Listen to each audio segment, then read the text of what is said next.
Saya yakin Anda pasti pernah mendengar para konspirator atau mungkin orang-orang yang senang sekali dengan hoax atau berita-berita palsu tentang COVID-19.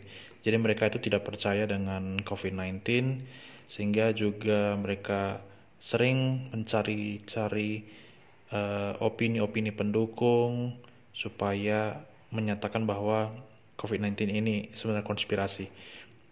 Salah satu yang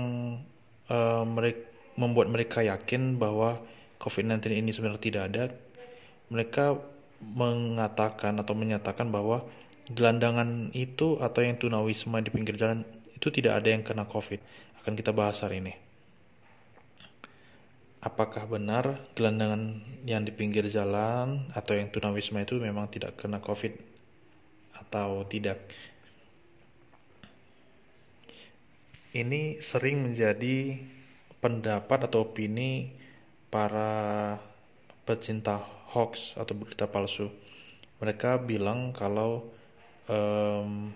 COVID ini tidak ada karena buktinya orang gila itu tidak ada yang tertular atau orang-orang tunawisma itu tidak ada yang tertular. Padahal mereka itu tidak pakai masker, kemudian cuci tangan juga tidak, tapi mereka sehat-sehat saja. Apa benar demikian? Sebenarnya tidak ada satupun manusia, baik saya ataupun Anda, kita semua, yang benar-benar bebas risiko tertular dari COVID-19. Jadi kita semua itu punya potensi. Siapa saja Anda, saya sama-sama punya potensi yang sama tertular COVID-19. Sama juga halnya dengan gelandangan. Nah, CDC ini organisasi kesehatan juga seperti WHO. Kalau WHO kan dari PBB. Nah, ini CDC ini menyatakan bahwa tunawisma ataupun gelandangan tetap memiliki risiko tertular COVID-19. Bahkan memiliki potensi menderita gejala lebih berat dibanding populasi umum. Jadi ternyata mereka yang tunawisma atau gelandang ini, mereka itu sama-sama juga punya risiko tertular, dan bahkan jika mereka ini sakit, gejala mereka itu bisa lebih berat dibanding secara keseluruhan populasi umum. Misalnya kalau Anda ingin baca lebih lanjut, ada di sini ya, Homelessness and COVID-19. 16 September ini dirilis di CDC. Websitenya cdc.gov. Jadi sebenarnya opini tentang gelandangan tidak ada yang kena COVID-19 itu sebenarnya keliru ya, itu salah. Oke, lalu kenapa ya jumlah COVID-19 yang status tunawisma ini jarang ada atau sepertinya tidak pernah dipublikasi gitu. Ternyata salah satu alasannya adalah karena tidak diperiksa. Sampai saat ini belum ada kebijakan yang resmi dari pemerintah untuk memeriksa atau men-screening tunawisma. Belum ada, jadi kita tidak tahu datanya berapa banyak, kemudian berapa persen prevalensinya, kita belum bisa tahu. Nah, kemudian walaupun sebenarnya belum ada kebijakan seperti ini, tapi beberapa dinas sosial itu pernah berinisiatif untuk melakukan uji rapid test. Nah, ini contohnya di Jakarta Utara. Ada sekitar 167 gelandangan yang menjalani rapid test corona. 6 orang dirujuk ke rumah sakit. Anda boleh cari nanti berita ini. 6 orang ini ternyata reaktif ya. Kelanjutan beritanya saya belum tahu, tapi yang jelas buktinya seperti ini. Tapi memang perlu saya tekankan kembali, rapid test ini tidak lagi direkomendasikan ya. Jadi sebetulnya kebijakan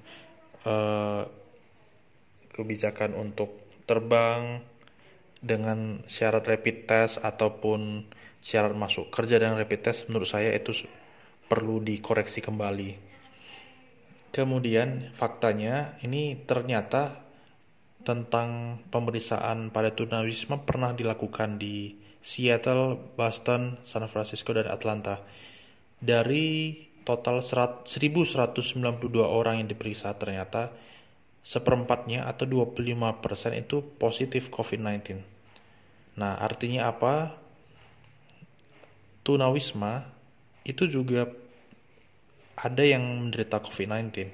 Dan saya yakin kalaupun misalnya tunawisma yang ada di Indonesia seluruhnya, termasuk gelandangan juga, sebenarnya gelandangan termasuk tunawisma, ataupun orang gila yang kata orang itu orang gila, ternyata ada, dan saya yakin pasti ada yang COVID-19.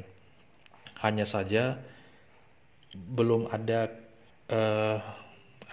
kebijakan untuk men-screening mereka, karena sampai saat ini pemeriksaan COVID-19 di Indonesia hanya sebatas pada kecurigaan saja, kemudian kontak erat dan sebagainya seperti itu. Nah, alasan lain sebenarnya kenapa banyak juga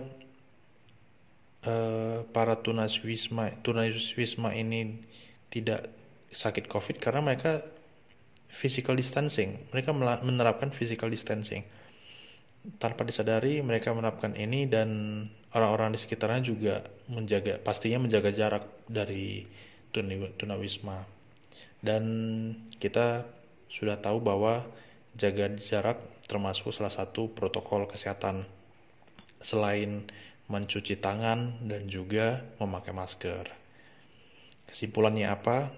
Stop mengatakan COVID-19 ini hanya sekadar konspirasi, dan juga stop mengatakan gelandangan tidak ada yang kena COVID-19.